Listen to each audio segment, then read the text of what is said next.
more is Associate Professor Luis Dumlao of the Department of Economics at the Ateneo de Manila University. Good to see you, Luis. Welcome to the program. Thanks for having me. Yes, and I know you've been hearing what we talked about, Jojo and I, about him saying that this is the time to revitalize the manufacturing sector in this 90-day pause. What do you make of it? If it's just manufacturing, then it's always an opportunity. If it's European car versus US car, it's a complete competition, car versus car. But we have to articulate with the US that we are partners. For example, we do have a deficit in electronics of roughly $4 billion. But what we export to them are parts, which the US can complete as manufactured end-user products, which they can export around the world, including to the Philippines. So in that sense, we're not competition per se, but we are trading complements. So it's complementarity that we have to articulate. Yes, yes. To the negotiating team is going to Washington, D.C., try and say that we're partners. We complement, we do not compete, because I just figured out that we actually export widgets that go into spare parts, ships, to even aircraft.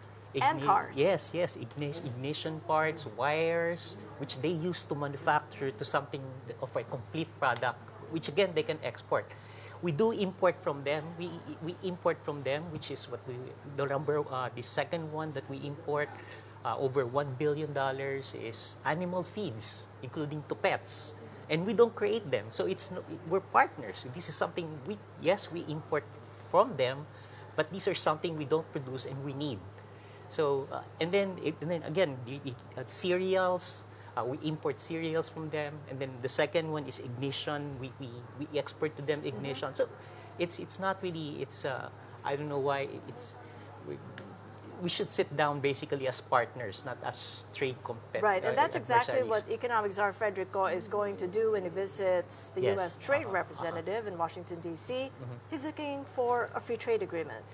Yes, is that something that he could iron out? Oh, it's free trade is always the first best. That's given. But we should also not be naive into thinking that absolute free trade is possible, because it's the United States, for political reasons, will never get rid of its subsidy on its USDA products, the agricultural products. That's the reality of it.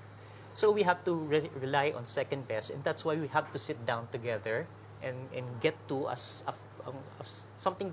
something to free trade, closest to free trade as possible, knowing, albeit, that we should not be naive, that absolute free trade is possible. Exactly, and we also have to think about our neighbors, because they're also trading partners, the ASEAN, China. I mean, China's already visited 3 ASEAN countries, and we weren't included in there. But I know that you did cite in your Business Mirror opinion column, it is therefore up to the Philippines to position and to market itself as an alternative hub of production, given the smaller tariff on us. Yes. So what sort of a benefit will these ASEAN partners have when they start to talk with us, if they haven't started to talk with us? Well, we also have to talk with them. Let's face it, it's not just the U.S. who is a victim of this wide trade deficit with ASEAN. As a region, the Philippines, the biggest trade deficit that we have is with ASEAN. The second one is China. And then you look at where the U.S. is complaining to, it's the same suspects, basically. So and that's why it's no coincidence that the biggest tariff that they would impose is on Vietnam, over 40%, Thailand, Indonesia, over 30%, and Malaysia, over 20%. So it's really, let's not sugarcoat it. It's not going to be good for everyone, including us, but we can minimize the cost. We have to market that what will be imposed upon us is the second lowest in ASEAN, only second to Singapore, which is 10%. Ours is 17%, by the way. So as a final point then, do you think that we should be working with China to minimize the loss of perhaps a few percentage points or a GDP? We should try to take advantage that others would be diversifying instead of putting all their eggs in China in terms of manufacturing. We're not going to get them all, but it's just an opportunity to get some piece of the action.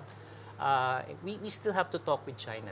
In the end, they're all our partners, and let's not be naive. Let's look at the fact that we do, even us, we have deficits with the same usual suspects. And suspects, not negative, but suspects in the sense that it's the same country where U.S. and everyone else, including the Philippines, have deficits with.